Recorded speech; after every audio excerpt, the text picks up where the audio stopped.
할렐루야. 오늘도 집 앞에 나오신 여러분을 주의 이름으로 축복합니다. 우리 하나님 말씀 함께 보겠습니다. 하나님 말씀 마태복음 24장 36절에서 51절까지 말씀입니다. 우리 한 목소리로 합독하겠습니다. 36절부터 51절까지 합독하겠습니다.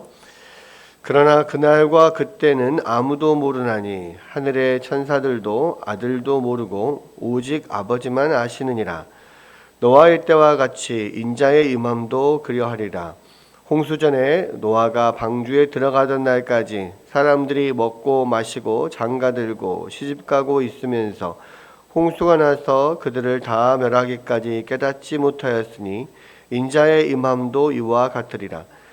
그때에 두 사람이 밭에 있음에 한 사람은 데려가고 한 사람은 버려둠을 당할 것이요 두 여자가 맷돌질을 하고 있음에 한 사람은 데려가고 한 사람은 버려둠을 당할 것이니라.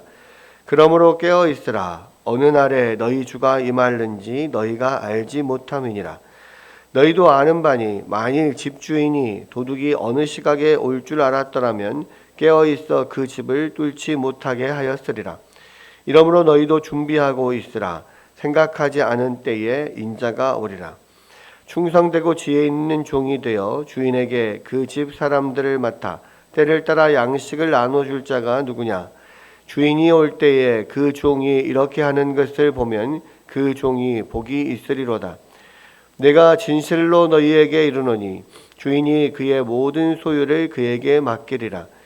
만일 그 악한 종이 마음에 생각하기를 주인이 더디 오리라 하여 동료들을 때리며 술 친구들과 더불어 먹고 마시게 되면 생각하지 않은 날 알지 못하는 시각에 그 종의 주인이 이르러 엄히 때리고 외식하는 자가 받는 벌에 처하리니 거기서 슬피 울며 이를 갈리라.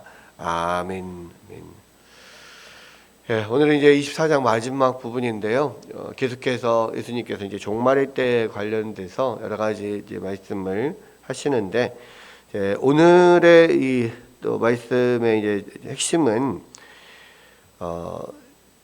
예수님께서 오실 때, 또 예수님께서 재림하실 때, 또 심판주로 오실 때, 그때는 알지 못한다. 누구도 알지 못한다라는 겁니다. 그러니까 36절에 보면 그러나 그날과 그때는 아무도 모르나니 하늘의 천사들도 아들도 모르고 오직 아버지만 아시느니라. 네, 그랬습니다. 그러니까 예수님께서 재림하실 때, 또 이 세상 종말의 때, 그때는 오직 아버지의 권한이라는 거죠. 그러니까 아버지만 아신다. 이게 이제 어떤 것과 비슷하냐면, 마지막 때가 예수님이 이제 그 심판주로 오시는 그 마지막 때를 보통 어린 양의 혼인 잔치의 날 뭐 이렇게 이야기를 하잖아요. 요한계시록에도 보면 이 마지막 때를 그 아들의 혼인잔치의 날로 보통 이렇게 비유를 합니다. 그런데 이제 유대인들의 그런 혼인잔치는 한 뭐 일주일 정도 이렇게 이루어지는데요.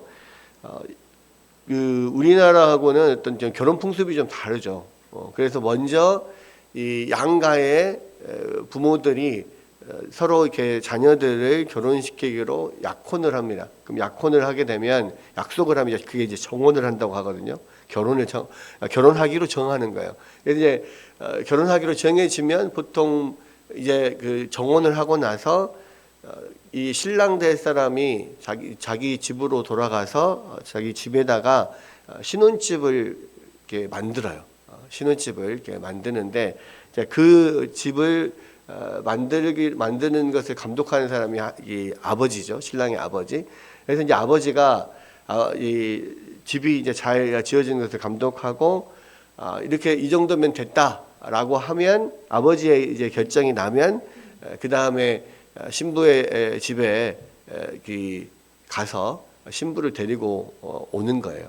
이제 신랑이 가서 신부를 데리고 와서 이제 신혼집으로 들어가서 이제 신혼생활을 하게 되는데, 그래서 이제 뭐 신랑을 기다리는 뭐 열처녀의 뷰도 그래서 이렇게 있는 거고, 뭐 이 혼인 잔치의 뷰도 그렇게 있는 건데, 됐다, 이제 준비가 다 됐다, 가서 신부를 데려와라 결정을 한 사람이 누구냐면 아버지거든요. 그러니까 아버지는 신부도 모르고 기다리는 처녀 그 신부 그 처갓집 그 뭐라죠? 네, 그 신부 집에서도 모르고 심지어는 결혼하는 신랑도 그날은 정확하게 몰라요. 대충 어느 정도는 알겠죠. 집이 지어지는 때를 이제 어느 정도 완성이 되어간다 생각하니까 알겠지만 그날 됐다 이제 신부를 데려와라 정하는 사람은 아버지거든요. 그래서 이제 그 비유를 통해서 지금 이야기를 하는 거예요. 신랑도 모르고 아무도 천사들도 모르고 오직 아버지만 아신다. 그러니까 그날을 정하는 그 권한이 아버지에게 있는 거죠. 또 이제 이 말씀을 통해서 조금 우리가 의문을 가질 수 있는 거는 뭐냐면, 아니 예수님은 하나님이신데 아버지와 아들과 성령이 삼위일체신데 어떻게 아버지는 아는데 아들은 모를 수 있느냐? 이렇게 생각할 수 있다는 말이죠. 그러니까 이제 이거는 첫 번째로는 그 권한이 아버지께 있다라고 하는 말씀이고, 또 한 가지는 예수님은 이 완전하신 신성과 또 인간의 몸인 인성을 동시에 가지고 계십니다. 그런데 사실은 이제 예수라고 하는 몸을 가지시기 전에는 이 영원 전부터 아버지와 성자께서 같이 계셨죠. 그때는 몸이 없었어요. 신성으로만 존재했단 말이에요. 그런데 지금부터 2000년 전에 이스라엘 땅에 예수라고 하는 이 사람의 몸으로 그 신성이 임하여서 그 예수님의 몸으로 태어납니다. 그랬을 때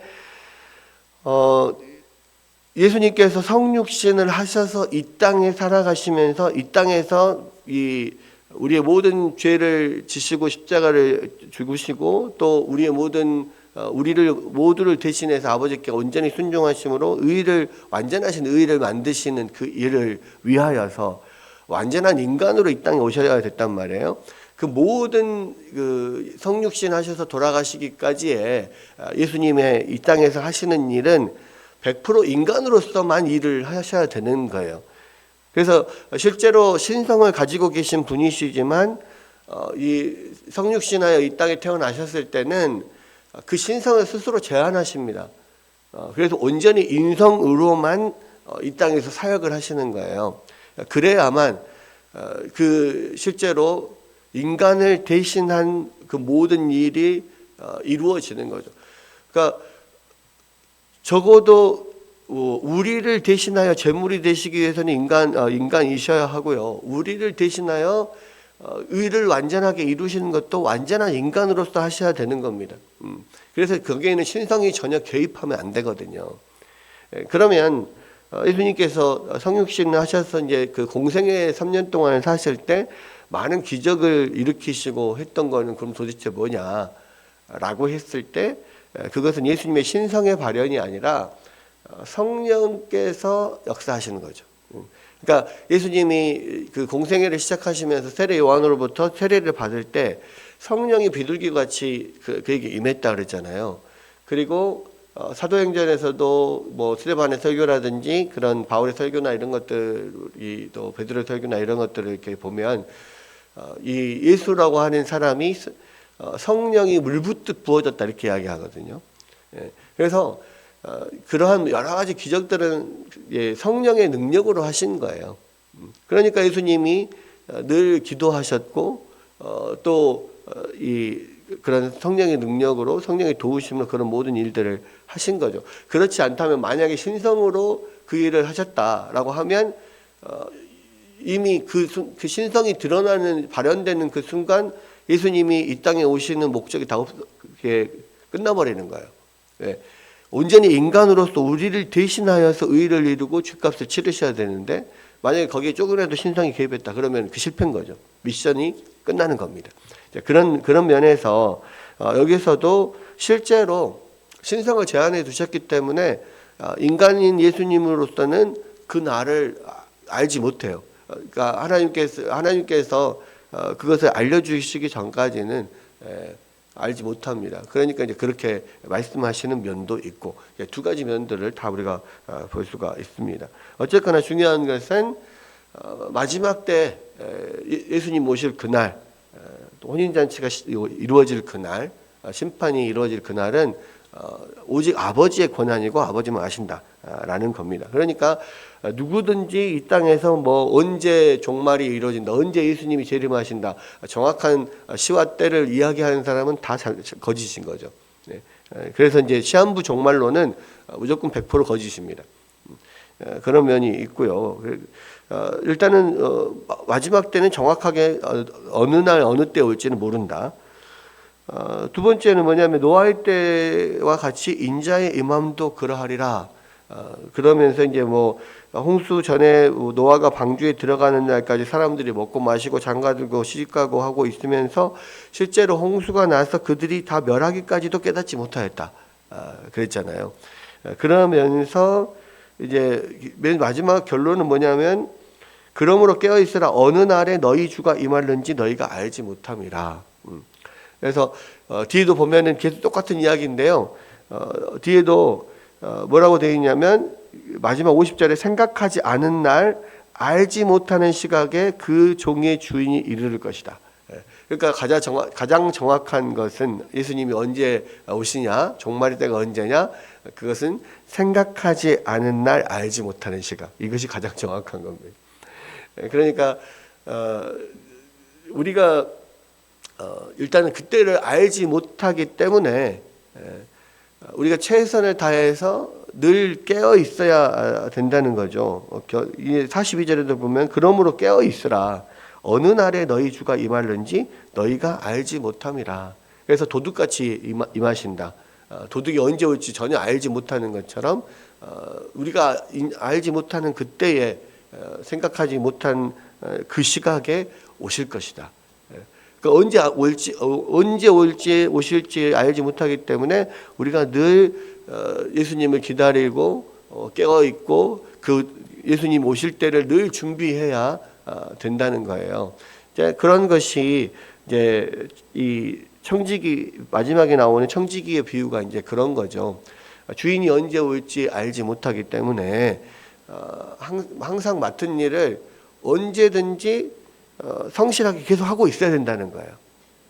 그래서 예수님 그 주인이 언제 올지는 모르기 때문에 성실하게 계속해서 그냥 자기 일에 충실하게 하고 있으면 어느 날 갑자기 우리가 알지 못할 때 갑자기 예수님 그 주인이 왔을 때 성실하게 일하고 있구나 이렇게 보면 아이 잘했다고 칭찬할 거라는 거죠.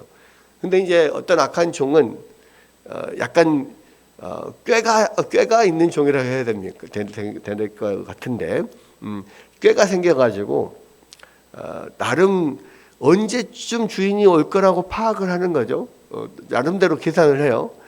그래서 그 주인이 올 때쯤 되면 열심히 하고 그 전에는 그냥 흥청망청 놀고 자기 일 안 하고 술 친구들하고 더불어 먹고 마시고 막 자기 마음대로 하다가 이제 주인이 올 때쯤 됐다 싶으면 일한 척하는 이제 이런 거죠. 그거를 이제 외식하는 자라고 이제 이야기를 하는 건데요. 결국 지금 예수님께서 이 비유를 통하여서 말씀하시는 것은 뭐냐면 주님이 언제 오실지 모르니까 우리에게 맡겨진 일들을 최선을 다해서 성실히 하고 그 주님 오실 때를 계속해서 이제 준비하고 있어야 된다. 기다리고 있어야 된다. 그런 이야기를 지금 하는 겁니다.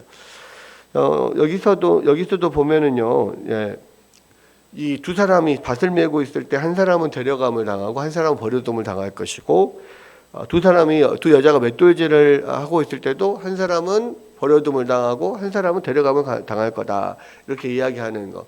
그러니까 예수님 언제 오실지 모르니까 항상 철저히 준비하고 있으라라고 하는 면, 또 우리에게 맡겨주신 일들을 잘 감당하고 있으라 하는 면이 있고요.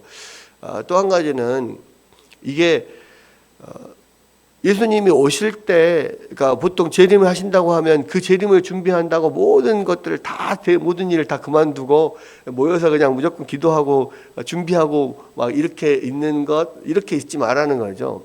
옛날에 우리 그 다미선교회라고 하는 1992년도에 예수님 오신다고 해가지고 막 모든 학생들 학업도 그만두고 직장도 그만두고 막 다 모여가지고 계속 예수님 오시길 준비한다고 막 기도하고 막 그랬던 적이 있잖아요.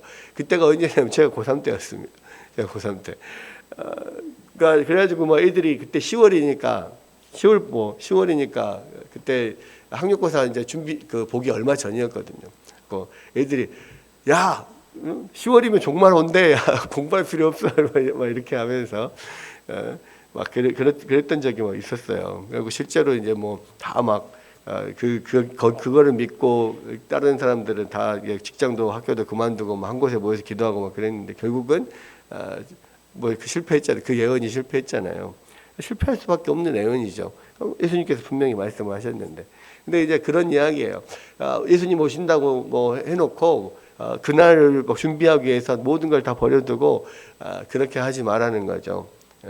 맷돌을 가는 사람은 계속 맷돌 갈고 밭을 가는 사람은 계속 밭을 갈고 자기의 일을 열심히 성실하게 해라. 그러나 밭을 갈면서도 주님을 기다릴 수 있고 대비할 수 있는 거죠. 맷돌을 갈면서도 그 주님을 기다리는 마음으로 항상 하나님 앞에서 어떤 준비된 마음과 믿음으로 기다릴 수 있는 거죠.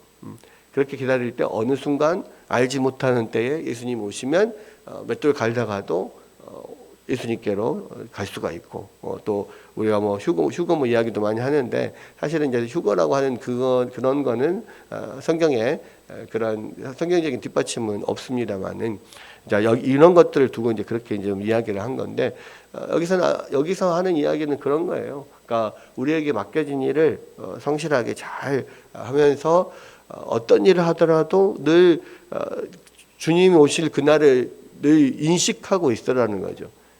그리고 그 앞에서 예수님께서 말씀하셨듯이 사람 앞에서 행하는 것처럼 하지 말고 예수님 앞에서 행하듯 그렇게 해라. 무슨 일을 하든지. 직장에서 일을 할 때도 정말 이게 하나님의 일을 한다. 예수님의 일을 한다 생각하고 열심히 하고 주님 앞에 순종하듯이 그렇게 또 순종하고 이렇게 이러한 마음으로 주님 오실 그날을 기다리면서 열심히 이 땅에서 그러한 마음으로 살아가고 있으면 어느 날 갑자기 예수님 오셔도 착하고 충성된 종아 잘했다 칭찬받을 수 있는 그런 종이 될 거다. 그런 이야기들을 하고 있습니다. 그래서 이제 우리가 마지막 때를 생각하면서 지금 당장 이 시간 예수님이 오실 수 있다. 항상 내가 늘 마지막을 생각하며 살아가는 사람, 뭐 이런 사람들이 굉장히 많은 일을 할 수 있다. 내지는 내가 오늘 당장 죽을 수도 있다는 마음으로 일을 하는 사람들이 큰 일을 이룬다. 뭐 이런 이야기를 하잖아요. 마찬가지로 오늘 당장 예수님 오실 것이 지금 이 시각 당장 예수님 오실 수 있다라고 생각한다면 늘 그 주님 앞에서 최선을 다해서 성실하게 주님의 뜻을 이루며 살 수 있다라는 이야기인 거죠. 그래서 이 시대에 또 마지막 말세 지말이라고 하는 이때에 우리가 어떻게 살아갈 건가 그런 면들을 오늘 주님께서 또 말씀 가운데 말씀하신 것이다 이렇게 생각할 수가 있고요. 그런 믿음 가지고 날마다 마라나타 주 예수여 어서 오시옵소서 그런 마음으로 주님 오실 때 부끄럽지 않게 있음으로 또 믿음으로 성실히 모든 맡기신 사명 잘 감당해 나가는 우리 모두 되시기를 주님의 이름으로 축원합니다.